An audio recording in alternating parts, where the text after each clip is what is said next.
नमस्कार एवरीवन, बहुत बहुत स्वागत है हमारे यूट्यूब चैनल पे। आशा करता हूँ स्वच्छ होंगे। अब 12:15 यानी 12:15 बजे हैं और आप आज बैंक निफ्टी का हाल या निफ्टी 50 का हाल देख ही रहे हो। तो उसमें मैंने ट्रेड अवॉइड किया आज मार्केट में, क्योंकि उसका डाटा क्लियर नहीं है। बट मैंने आपको एक चीज जरूर बताया है कि निफ्टी 50 में या बैंक निफ्टी में आपके पास ऑप्शंस नहीं होते, बट स्टॉक में आपके पास कह सकते हो कि कई ऑप्शंस है और किसी में भी जाके हम ट्रेड कर सकते हैं। देखो, मैं फिर से वही चीज रिपीट कर रहा हूँ कि स्टॉक एक ऐसी चीज है जिसके आपके पास एक इंडेक्स नहीं है। कोई एक नहीं कि निफ्टी 50 जिधर मूवमेंट करेगा उधर बैंक निफ्टी भी मूवमेंट करेगा, उधर फिर निफ्टी भी मूवमेंट करेगा, उधर मिड कैप भी मूवमेंट करेगा। नहीं, स्टॉक आपके पास एफएनओ वाले स्टॉक जो है 183 स्टॉक है जिसमें एफएनओ ट्रेड होते हैं निफ्टी के स्टॉक। बट आपको जो मैंने ये चीज बताया है कि मैं 100% श्योर होकर कह सकता हूं, आप स्टॉक में डाटा रीड करना सीख लेते हो, रूल समझ लेते हो, तो जो स्टॉक में ट्रेड करते हो आपके 10 में से 9 ट्रेड 100% जाएंगे। आप एक्सपीरियंस हो जाते हो, 100 ट्रेड में कम से कम 85 ट्रेड प्लस में गए हैं। अगर आप एक्सपीरियंस हो जाते हो तो कम से कम जाके आप स्टॉक में ऑप्शन कर सकते हो, स्टॉक ऑप्शन कर सकते हो। बट लेकिन मैंने कई बार बताया है कि मैं क्यों कहता हूं, आपको क्यों बार बार फोर्स करता हूं कि आप स्टॉक में जाकर ट्रेड करना, क्योंकि बहुत ईजी होता है स्टॉक में ट्रेड करना। मींस सिर्फ प्राइस एक्शन के बेस पे नहीं, स्टॉक इंट्राडे में स्टॉक का जो डाटा होता है ना, अगर आप उसे रीड करना सीख जाओ तो वो बहुत ईजी होता है। स्टॉक ऑप्शन चेन आप अगर जब लगाते हो स्टॉक ऑप्शन चेन, तो वहां पे आपको क्लियर कर पता चल जाता है। लेकिन उसके लिए आपको ये पता होना चाहिए कि change in contract, in the money contract value में कितना डिफरेंस होगा तो कितनी स्ट्रेंथ होगी, ओआई में कितना डिफरेंस होगा तो क्या मार्केट के प्रतिरोधक होते हैं, ये सब चीजें आपको पता होनी चाहिए। बट यहाँ पे पॉसिबल नहीं होता है मुझे बताना, क्योंकि 15-20 मिनट वीडियो में मैं अगर ये एक्सप्लेन करूंगा कि भाई इतना वॉल्यूम है तो इसकी इतनी स्ट्रेंथ होगी, या पीसीआर अगर मार्केट में हमेशा पॉजिटिव स्टॉक में नेगेटिव पीसीआर क्यों होता है, नेगेटिव ट्रेड में पॉजिटिव पीसीआर क्यों होता है, ये सारी चीजें पॉसिबल नहीं होती है। तो मैं बार बार कहता हूँ कि आप किसी भी स्टॉक को उठा के, मदरसन है, फेसिस है, एमआरएफ है, नेशनलिज्म है, नौकरी है, तो हम किसी भी उठा के एमआरएफ है या कुछ भी कोई स्टॉक उठा के, एलटीटीएस है, हम किधर का ट्रेड कर सकते हैं। इसमें मैं ट्रेड ही नहीं करूंगा, इसमें इसका कोई सही डाटा नहीं है। इन्फी में क्या हम ट्रेड कर सकते हैं, इन्फोसिस में ट्रेड कर सकते हैं, लेकिन खास स्ट्रेंथ नहीं है।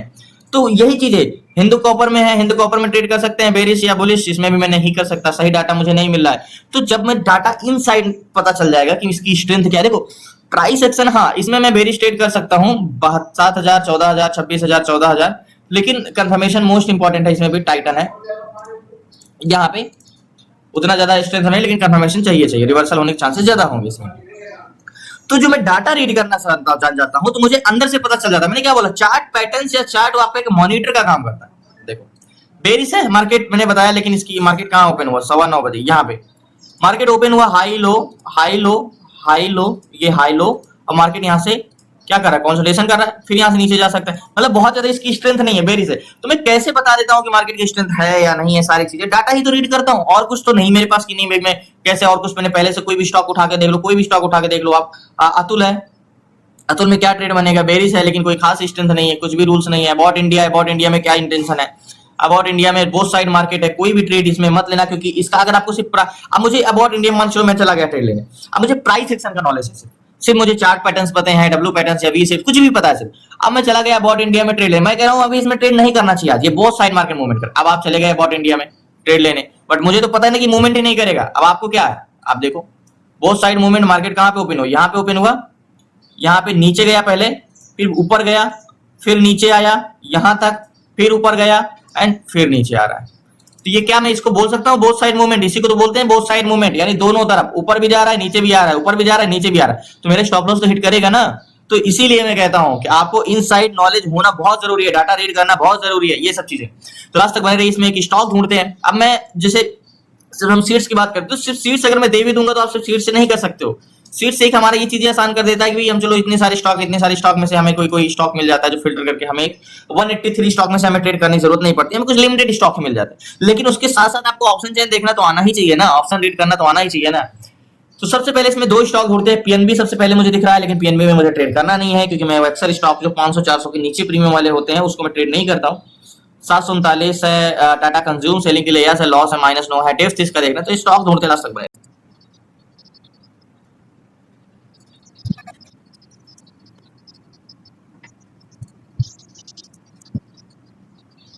सो फाइनली एक ही स्टॉक मिला है मुझे, डिविस लैब, और डिविस लैब बाइंग के लिए 69 नंबर पे है, जो बाइंग के लिए तो यस है, गेन भी है 24 point, gap up no, dips 0 इसका, ठीक है। डिविस लैब में ट्रेड करना है मुझे बाइंग के लिए, बट इसमें सबसे पहले हमें ये देखना होगा, कैलकुलेटर ओपन करते हैं सबसे पहले। तो जो पीसीआर है, यानी चेंज इन पीसीआर मैंने आपको बताया कि पॉजिटिव ट्रेड में नेगेटिव पीसीआर होगा तो कितना होना चाहिए, कैलकुलेटर ओपन करते हैं और यहाँ पे ऑप्शन चेन में तो डीवी स्लैब में 5118 जो है वो पुट सेलर है, 5118 ये पुट सेलर है, डिवाइड करते हैं ऑप्शन चेन में कॉल सेलर है जो कि 8564, तो 8564 ये है पुट कॉल सेलर इक्वल करते हैं तो पीसीआर 0.59 है। ओके, तो ट्रेड करना चाहिए। लेकिन अगर मैं बात करूं ऑप्शन चैन में इसमें तो स्ट्रेंथ इतनी ज्यादा है ना बुलिश साइड की कि इसीलिए देखो इस तरीके के कैंडल्स एक एक कैंडल से इतनी बड़ी बड़ी बनी, स्ट्रेंथ तो बहुत ज्यादा है।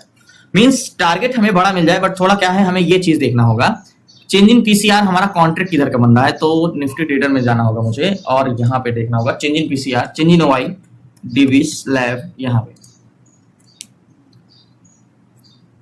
तो अगर मान चलो मैं डीवी स्लैब में ट्रेड लेता हूँ, अगर स्ट्रेंथ बहुत ज्यादा है, मतलब अगर मैं बात करूं एक बस है, ठीक है, और उसमें बस में जो पैसेंजर हैं वो 50 लोग आगे जाने के लिए बैठे हैं, ठीक है, और सिर्फ 5 लोग नीचे जाने के लिए बैठे हैं, तो मैं क्या कहूँ भाई बस में पैसेंजर तो भर भर के हैं आगे जाने के लिए, बस जाएगी तो बहुत दूर तक जाएगी, लेकिन इसको जो रोकने वाले प्रतिरोधक हैं 100 लोग अगर इसको रोकने वाले हैं और 80 लोग इसको नीचे जाने से रोकने वाले हैं, भाई ये पैसेंजर जब भले बस में है लेकिन ये जाने नहीं देंगे।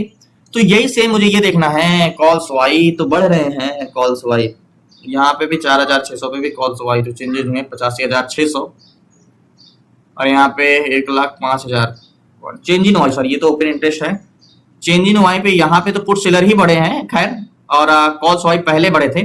और चेंज इन पीसीआर में देखते हैं मार्केट में, चेंज इन पीसीआर में तो कोई नहीं, मार्केट में ट्रेड कर, जब मार्केट जब ओपन हुआ तो पीसीआर 0.63 था, अभी प्रेजेंट टाइम में है 65। यहाँ पे मार्केट यहाँ पे क्रॉस किया था, मतलब मार्केट भले ऊपर जा रहा था, देखो यहाँ पे जब डीवी स्लैब मार्केट ऊपर जा रहा था तो पीसीआर यहाँ पे डिसइंक्रीज हो गया था, तभी मार्केट यहाँ पे गिरा था। बट ये रेड लाइन है, मार्केट क्रॉस किया है तो डीवी स्लैब में हम ट्रेड कर सकते हैं, लेकिन इसके लिए सबसे बड़ी चीज है क्योंकि यहाँ पे अगर निफ्टी ट्रेडर में बता दूं तो चेंज इन कॉन्ट्रैक्ट भी, तो चेंज इन वाई में भी देखो यहाँ पे सिर्फ पुट सेलर ऐड हुए हैं, 1200 पुट चेंज इन वाई हुए हैं। ये जो लाइन होती है नीचे साइड जो होती है ये माइनस में होते हैं, जैसे यहाँ पे देखो कॉल वाई 26,400 कॉल चेंज हुए हैं, मतलब कॉन्ट्रैक्ट क्लोज हुए माइनस में हुए, और यहाँ पे देखो यहाँ मतलब यहाँ से 4,440 से मार्केट में जो मार्केट में सिर्फ पुट्स वाई बढ़ाई है, कॉल्स वाई नहीं बढ़ा, पहले कॉल्स वाई बढ़ा था। तो डीवी स्लैब में ट्रेड लेने के लिए सबसे पहले हमें वन डे टाइम फ्रेम में लगाना होगा, वन डे टाइम फ्रेम के जोन से ऑल टाइम हाई पे है, सबसे बड़ी चीज तो यही नहीं, ऑल टाइम हाई पे नहीं है। ट्रेड लेने के लिए कोई रेजिस्टेंस लेवल तो नहीं है, नहीं मार्केट रेजिस्टेंस लेवल नहीं है, लेकिन मार्केट में कोई सपोर्ट लेवल भी तो नहीं है, तो कोई हॉरिजॉन्टल जोन हमें वन डे टाइम फ्रेम का बॉडी चाहिए, जो कि वन डे टाइम फ्रेम का बॉडी हमें मिल नहीं रहा है, तो एक इसको 1 वीक में लगाना होगा तभी हमें वन डे टाइम फ्रेम का बॉडी मिलेगा। तो यहाँ का कैंडल्स का बॉडी नहीं, यहाँ के कैंडल्स का बॉडी नहीं, यहाँ के कैंडल्स का बॉडी मिल गया। ये कैंडल्स का बॉडी मैंने इसलिए लिया, देखो ये 1 वीक की कैंडल्स का है, ये वाली कैंडल्स का बॉडी, हम इसके ऊपर का भी ले सकते हैं लेकिन मैंने ये वाली कैंडल्स का बॉडी लिया। अब मार्केट इसको क्रॉस करेगा तो कम से कम 53 है, तो ये वाले जोन तक तो जाएगा ही जाएगा, 4,190 तक का, जो कि गया भी है अगर वन डे टाइम फ्रेम में। यहाँ पे ये वाले जोन पे मैंने कैंडल्स का हॉरिजॉन्टल जोन लिया, ठीक है। अब मैंने आपको बताया है कि राउंड फिगर जोन कैसे लेना है, क्या लेना है, सारी चीजें। अब मार्केट ये हॉरिजॉन्टल जोन तो है, अब मार्केट ब्रेकआउट भी दे चुका है, रिटेस्ट भी कर चुका है, मतलब अगर मैं बात करूं तो मार्केट ब्रेक किया, रिटेस्ट किया, तो अगर नेकलाइन लेंगे तो ये वाली भी अगर नेकलाइन लेते हैं तो कैंडल्स क्लोज दे रहा है यहाँ पे। बट मार्केट के अगर जोन के देखो तो एक बार गैन कैलकुलेटर को ओपन कर लेते हैं, क्योंकि बहुत सी चीजें हमें देखनी पड़ती हैं। गैन कैलकुलेटर सेलर अगर जैसे जैसे बढ़ते जाएंगे तो डीवी स्लैब ऊपर जाता जाएगा, मैं इसमें ट्रेड कर सकता हूँ मार्केट में। एक बार गैन कैलकुलेटर में डीवी स्लैब का हॉरिजॉन्टल जोन का प्राइस क्या है, 4,130, सेलर बहुत ज्यादा है इसलिए मार्केट थोड़ा सा मशक्कत करे,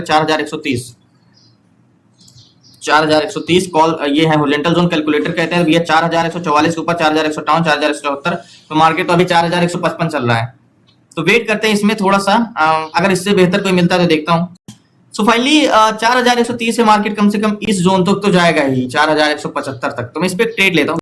सो फाइनली डीवी स्लैब में मैंने 70 क्वांटिटी ली है और 58,000 का फंड लगा है। अब बात करें टारगेट की, तो टारगेट हमारा क्या होने वाला है, गैन स्ट्रेंथ तो बहुत ज्यादा है, आपको मैं स्ट्रेंथ दिखाऊं तो देखो स्ट्रेंथ 12,603 और 3,704, तो ये तो है मार्केट नीचे नहीं जाएगा, लेकिन मशक्कत तो कर ही रहा है। तो टारगेट की अगर हम बात करें तो मार्केट में 4,175 यानी 155, तो 20 पॉइंट का ही टारगेट है, 70 का है तो क्या ये वाला, अगर 155 का है तो गैन कैलकुलेटर का क्या है, 158 क्रॉस करेगा तो 174, तो 158 को क्रॉस करा अगर तो 174 तो जाएगा ही जाएगा ये जोन पे 74, और थर्ड टारगेट क्या है, तो मेरे हिसाब से टारगेट पॉइंट हमारा एक कैंडल, देखो इतनी ज्यादा स्ट्रेंथ है ना आज मार्केट में, सिर्फ मार्केट को इसको रोक रहे हैं ऊपर जाते, देखो एक कैंडल्स में 4,105 से 4,170 इतनी ज्यादा स्ट्रेंथ है मार्केट में। लेकिन इसको पता है ना, अगर मैं आपको एक ग्राफ कर समझाऊं कि कोई व्यक्ति आगे की ओर भाग रहा है लेकिन उसका पैर पकड़ के खींच रहे हैं, तो सेम मार्केट वही, भागना तो ये चाह रहा है लेकिन उसको दबाव बना के रखे हैं सर, बस। तो टारगेट की बात करें तो टारगेट मुझे कुछ बड़ा लेना चाहिए, मींस टारगेट इसकी स्ट्रेंथ बहुत अच्छी है। तो गैन कैलकुलेटर का 4158, 174, 190, तो डीवी स्लैब में कम से कम 190 का टारगेट, ये वाला जोन का 89 का यहाँ का टारगेट होना चाहिए, क्योंकि मार्केट में स्ट्रेंथ बहुत ज्यादा है ये वाला। क्योंकि मार्केट को एक बार मैं अगर 1 वीक में और लगाता हूँ, वनडे में तो है नहीं, एक बार वनडे में तो कोई मिल नहीं रहा है मुझे। अगर इसको ब्रेक किया है मार्केट तो कम से कम, हाँ मैंने टारगेट परफेक्ट लिया। देखो एक रेड वाली लाइन ये दिख रही है वनडे टाइम फ्रेम में, तो ये टारगेट मैंने परफेक्ट लिया है, इतना जाना चाहिए 30 पॉइंट का, 25 पॉइंट का तो मूवमेंट मिलेगा ही मिलेगा। बहुत ज्यादा स्ट्रेंथ है इसकी। 61 चल रहा है, 5 मिनट टाइम फ्रेम लगा रहा हूँ एग्जैक्टली ये। तो वेट करते हैं, स्टॉप लॉस भी बड़ा रहने वाला है, कम से कम 30 पॉइंट का, और इतना ही प्रॉफिट टारगेट भी है। नेकलाइन के बाहर कैंडल क्लोज दिया है तो जाहिर सी बात है जल्दी देगा। सो फाइनली अभी भी 69-70 चल रहा है। हमने याद होगा यहाँ पे एंट्री किया 58 के आसपास, और वेट कर रहे हैं कि 88-89 का टारगेट है। और स्ट्रेंथ बहुत ज्यादा है इसमें, मतलब बताया ना मैंने कि स्ट्रेंथ बहुत ज्यादा है इसमें डेविस लैब में। तो वेट कर रहे हैं अभी भी, लास्ट तक बने रहिए।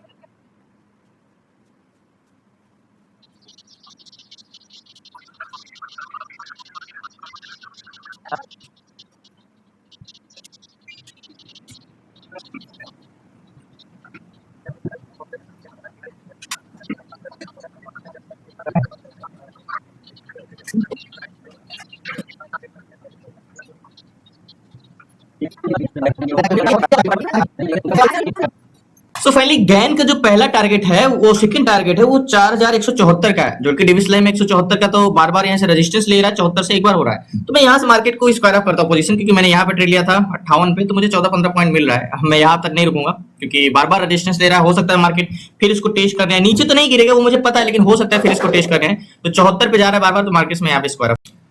सो फाइनली मैंने मार्केट से एग्जिट कर दिया डेविस लैब को, और 70 क्वांटिटी थी एंड यहाँ की एंट्री थी याद होगा, तो 56-58 की, तो 74 पे गया तो मिल गया। बाकी गैन का है ना सेकंड टारगेट, अब थर्ड टारगेट 90 का है, तो फर्स्ट टारगेट तो हिट होता ही होता है। 44 को ब्रेक किया था, 58 को ब्रेक किया तो फिर 74, लेकिन थर्ड टारगेट में थोड़ा सा पॉसिबिलिटी कम हो जाती है, इसलिए मैं रिस्क नहीं लेना चाहता था, इसलिए मार्केट से मैंने स्क्वायर अप कर दिया। क्योंकि ये तो मुझे पता है कि मार्केट नीचे नहीं ब्रेक करेगा, बहुत ज्यादा हिस्ट्री, लेकिन हो सकता है मार्केट इसको टेस्ट करके फिर से जोन को टेस्ट करके ऐसे आ जाए, ये ऐसे जाए, तो इतना समय लगेगा, तो इतना मुझे रुकना नहीं है। 74-75 चल रहा है यहाँ पे, 2 बार, एक बार यहाँ पे गया रिजेक्शन आ गया, फिर वापस जा रहा है टेस्ट करके, ऐसे भी जा सकता है। तो इस रीजन से मार्केट से मैंने स्क्वायर ऑफ कर दिया।